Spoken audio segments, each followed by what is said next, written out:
न समझोगे तो मिट जाओगे ऐ हिंद के लोगों, फिर न होगी तुम्हारी दास्तानों में, फिर न होगी तुम्हारी दास्तानों में। तो ज़रूरत है आज जागने की। ये तानाशाही हुकूमत ये चाहते हैं कि हिंदुस्तान में अमन व शांति न रहे। यहाँ के लोगों की अमन व शांति को छीनकर वो आज ये चाहते हैं कि हम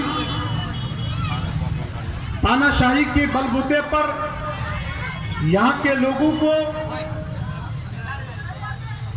वहां तक पहुंचा दें कि ये लोग समझे कि हम कितने लाचार हैं। तो जरूरत है आज जागने की। आज पूरे हिंदुस्तान में आप देख लीजिए, ये ऐसा नहीं कि सिर्फ मुसलमान ही का ये मामला है। ये आप न समझें कि सिर्फ मुसलमान ही का ये मामला है। आपके करीबी स्टेट, चाहे आसाम का आप ले लीजिए, चाहे कश्मीर की उस वादी को ले लीजिए। ये कश्मीर या आसाम और स्टेटों में इसने क्या नहीं क्या किया। इन स्टेटों में लोगों के साथ कितना जुल्म वो सितम किया ये लोग। आप अगर वहां की हालात से वाकिफ होंगे तब आपको पता चलेगा। दोस्तों, हमारे करीब ये आसाम जो स्टेट आज जल रहा है, एनआरसी और सीएए एनपीआर में, तो इसमें सिर्फ मुसलमान ही नहीं है। वहां आज बुद्ध भी परेशान है, सिख भी परेशान है, हिंदू भाई भी परेशान हैं।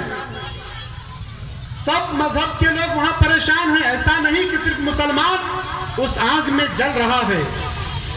तो दोस्तों, जरूरत है सब मिलजुल के इस तानाशाही हुकूमत के खिलाफ खड़ा होने की। कि हम आज अगर जाग गए तो ऐसे जालिम हुकूमत करने वाले को उनके तख्ते से उतार सकते हैं। आज जरूरत है हमें जागने की।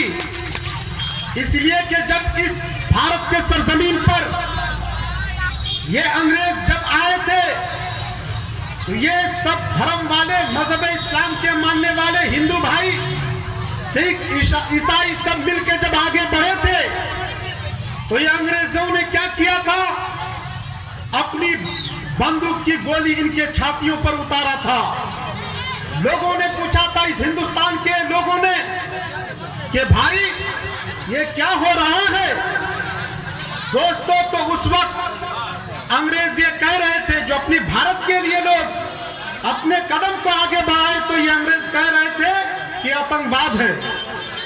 दोस्तों, हमारे ऊपर जुल्म सितम हुआ, लेकिन हम एक साथ मिलकर के, हिंदू, मुस्लिम, सिख, ईसाई सब मिलकर जब कदम बढ़ाए तो ये अंग्रेज को भारत छोड़ने पर मजबूर कर दिए और ये अंग्रेज हिंदुस्तान को छोड़ता हुआ नजर आया।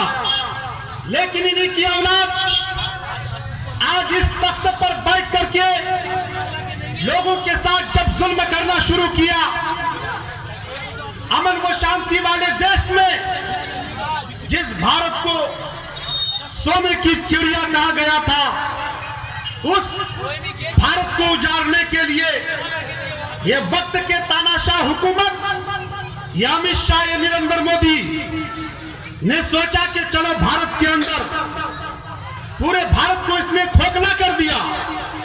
किस तरफ आप नजर उठा के देखेंगे, कभी 370 के धारा को, कभी आप देखिए तलाक के मसला को लेकर, कभी देखिए आप बाबरी मस्जिद के मसला को लेकर, ये लोगों के अंदर एक ऐसा यानी भेदभाव फैला दिया कि लोग इसी में उलझ के रह जाए और इस भारत को आगे बढ़ने ना दिया जाए, यहाँ के लोग आगे ना बढ़े।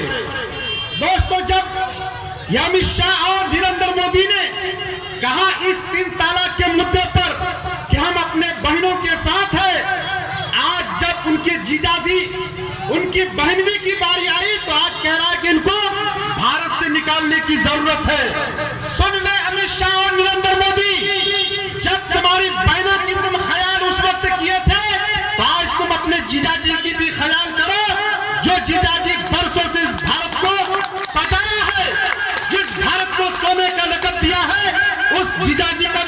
ख्याल करो। और आज कह रहे हैं कि इनको एनआरसी और सीएबी और सीए के तहत इनको हिंदुस्तान से बाहर कर दिया जाएगा। अरे हिंदुस्तान को तो हमने सजाया है, हिंदुस्तान में तुम जैसे दोगलों को तो हमने यहाँ से भगाया है। अरे हम तो सिर्फ तुम्हारे हाथ में हुकूमत दे करके ये सोच रहे थे कि अब ये हिंदुस्तान बहुत आगे बढ़ने वाला है, लेकिन तुमने तो इस हिंदुस्तान, इस भारत को, इस सोने की चिड़िया को ऐसे उजाड़ दिया तूने। कभी बैंक का घोटाला, कभी और कुछ। देखो कि कितनी गरीबी तक इन लोगों को पहुंचा दिया ये हुकूमत। आज हमारे जेएनयू हो या अलीगढ़ या मुस्लिम या जामिया मिल्लिया हो, जहां बच्चे तालीम पढ़ करके बच्चे आगे बढ़ते हैं, और वो बच्चे हमारे आगे चल करके हमारे देश की रक्षा के लिए वो आगे बढ़ेंगे। उसे क्या किया जाता है? इनकी बोली होती है आतंकवाद है। अरे वहां तो पढ़ाया जाता है, इस देश के लिए उसे आगे बढ़ाया जाता है कि वहां पढ़ेंगे तो आईपीएस बनेगा, एसडीओ बनेगा, एसपी बनेगा, इंजीनियर बनेगा। आज तुम उस यानी दर्श की जगह को आज तुम आतंकवाद घोषित कर रहे हो। याद रखना, वो दिन दूर नहीं जिस तरीके से अंग्रेजों को इस भारत से भगाया गया था, वो दिन दूर नहीं कि तुम्हें भी इस भारत से भगा कर ही फिर हम दम लेंगे।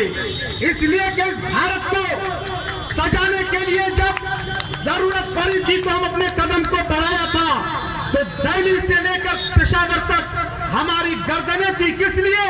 इस भारत की संविधान, इस भारत को बचाने के लिए, इस कानून को, यहाँ के कानून को बचाने के लिए हमारी गर्दनें यानी दांतों के शाखों पर लटकी हुई थी। तुम सोच रहे हो कि ये लोग सोया हुआ है, ऐसा नहीं। अरे हमने तो तुम्हारे हाथ में सिर्फ हुकूमत दी, हुकूमत। वो दिन दूर नहीं जब तुझे यहाँ से बाहर फेंक दिया जाएगा, कोई पूछने वाला ना होगा तुझे। दोस्तों, तो जरूरत है हमें जागने की, इसलिए कि आज हमारे लिए एनआरसी और सीए और हमारे लिए जो एनपीआर लेके आया है, ये हमारे लिए अच्छा नहीं है, चाहे वो कोई धर्म का मानने वाला हो। दोस्तों, हमने देखा है आसाम के अंदर वहां पर गरीब, दलित और वहां पर बौद्ध, मुस्लिम, सिख, ईसाई सब लोग चल रहे हैं। जब सब लोग चल रहे हैं वहां पर, तो ऐसा नहीं कि जब ये लागू हो जाएगा तो ऐसा नहीं कि हमारे स्टेट भी बचे रहेंगे। जरूरत है इनके सामने खड़ा होने की, जरूरत है आगे बढ़ने की। तो हमें और आपको चाहिए कि हम और आप कदम से कदम मिला करके आगे बढ़े, जहां तक हो सके कि जालिम हुकूमत ये कानून को फिर वापस ले ले। वो सोचता है कि हम मान भगवत वाली कानून और संविधान में ला करके इस भारत का नक्शा बदल देंगे। अरे हमने तो बाबा अंबेडकर के कानून को मानते हुए आया है, हमने उनके कानून के मुताबिक अपनी जिंदगी को हिंदुस्तान में बशर किया है, अपनी जिंदगी को गुजारा है। तो तुम चाहते हो वहां चड्डी वाले की कानून को ला करके भारत के मुसलमानों की तुम अमन व शांति छीनना चाहते हो। हरगिज़ यहाँ के लोगों को वो चीज मंजूर नहीं, ना हम मंजूर करते हैं, ना मानते हैं, ना हम लागू होने देंगे। दोस्तों, जरूरत है आगे बढ़ने की, हमारे लोग आगे बढ़ रहे हैं रात दिन जाग करके इस तानाशाही हुकूमत के खिलाफ। तो आप भी बढ़े, हम भी बढ़े, नौजवान बढ़े, बूढ़े बढ़े, सब मिलजुल करके बढ़े इस भारत को फिर वैसे ही सजाने के लिए।